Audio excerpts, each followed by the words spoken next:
Salut! Romancier célèbre avec Les Misérables ou Notre-Dame de Paris, grand poète romantique, homme politique, grand dramaturge avec Hernani ou Ruy Blas. Il s'agit de Victor Hugo qui est le chef de file du mouvement romantique. Sais-tu par quoi se caractérise sa poésie? Eh bien, nous allons le découvrir avec des lettres pour un mot. Et sans plus tarder, la première lettre qui est le I. Le I comme innovation. Et je commence par citer Victor Hugo. Il écrit « J'ai mis le bonnet rouge au vieux dictionnaire ». Quel sens donner à ce vers? Eh bien, depuis 1789, le bonnet rouge, c'est le symbole de la Révolution.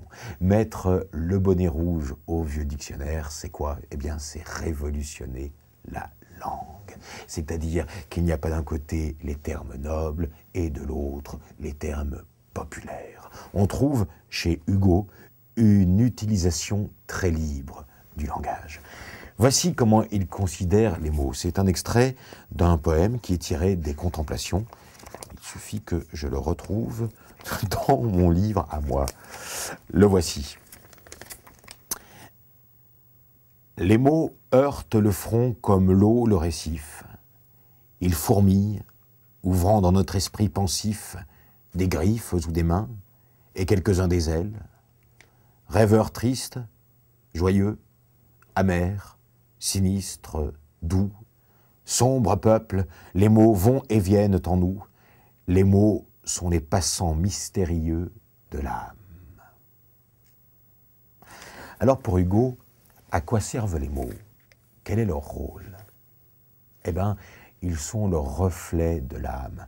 La poésie est la seule forme littéraire qui exprime ce qu'est l'âme et ce qu'elle ressent grâce aux mots. Petite question pour toi. Te souviens-tu quel registre en poésie exprime la transcription fidèle des émotions et des sentiments du poète? Le lyrisme. Révolution du langage, donc, qui s'exprime par le choix des mots et du registre, mais aussi et surtout par... Attention, attention... Ah!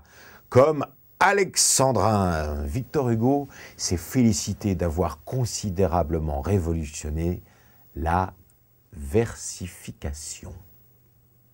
C'est-à-dire la façon dont le poète construit son vers. Tu sais que les vers reposent sur un certain nombre de syllabes, ce qu'on appelle la métrique du vers. 8 syllabes, octosyllabes, 10 syllabes, décasyllabes, 12 syllabes, alexandrin. Un alexandrin classique repose sur deux choses. 1. L'unité de sens. 2. L'unité syntaxique. Eh bien, Hugo, il va couper net avec cette règle. Il dit, à propos de l'alexandrin, « J'ai disloqué ce grand niais d'alexandrin. » Ah, quel idiot cet alexandrin, dit-il. Oui, disloquer l'alexandrin, c'est faire en sorte que la phrase ne corresponde plus nécessairement au vers. Lettre suivante, un E, plutôt un E, un double E. E comme épopée et aussi comme épique. Sais-tu ce que signifient ces deux mots? L'épopée, c'est un genre littéraire. L'épique, c'est un registre. L'épopée raconte des événements hors du commun accomplis par des héros. Les mythes, les récits de guerre, les conquêtes sont des épopées. L'épopée raconte la grandeur de l'homme dans l'adversité.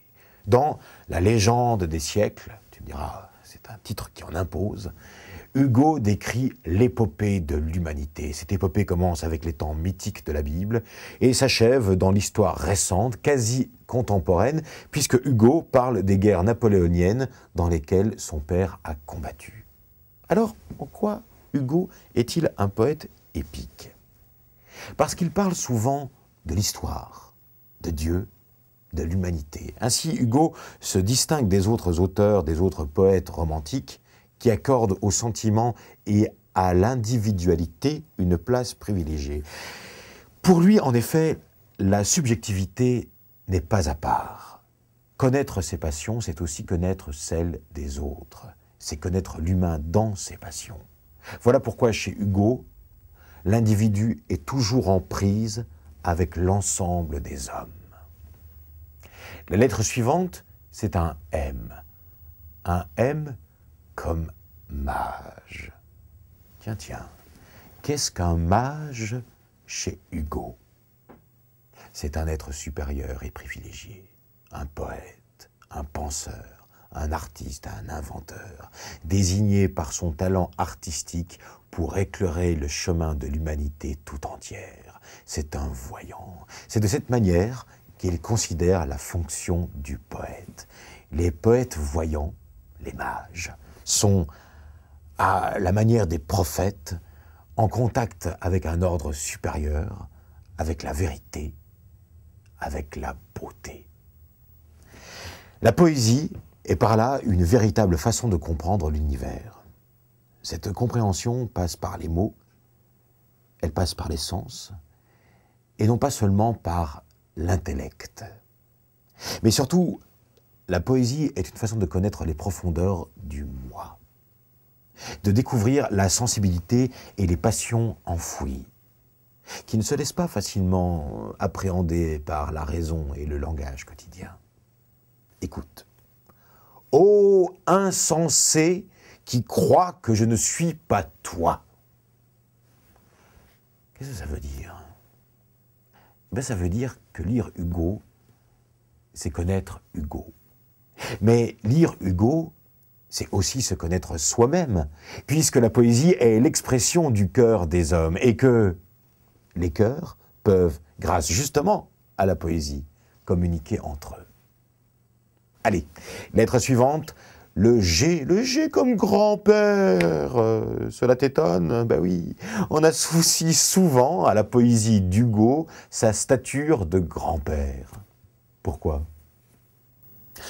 Parce que tout simplement, il a écrit un livre intitulé « L'art d'être grand-père ». Sa poésie, après le romantisme des feuilles d'automne, après les contemplations, après l'épopée de la légende des siècles, devient plus intime, plus familial, dirons-nous. Et il décrit un bonheur simple, en famille. Écoute cet extrait bien significatif. Jeanne était au pain sec dans le cabinet noir pour un crime quelconque, et, manquant au devoir, j'allais voir la proscrite en pleine forfaiture et lui glisser dans l'ombre un pot de confiture. À la petite fille punie, le grand-père Hugo, bravant la punition, vient apporter un pot de confiture. Quelle évolution depuis la grande poésie épique, non? Ici, Hugo est avant tout écrit, décrit avant tout ses petits-enfants, est avant tout un grand-père. Le ton en est plus simple et souvent plein d'humour. Voilà, nous avons toutes nos lettres du jour. Attention, c'est le I, c'est le A, le E, le M, le G. Image. Image, d'abord parce que l'image poétique est évidemment une des composantes importantes de l'art de Victor Hugo. Les comparaisons et les métaphores abondent, mais aussi parce que sa poésie est visionnaire. Les jeux de contraste, de couleurs, les lumières, qui donnent à l'image une place de choix. On en a fini pour aujourd'hui. À bientôt, et d'ici là, bonne lecture. Ciao.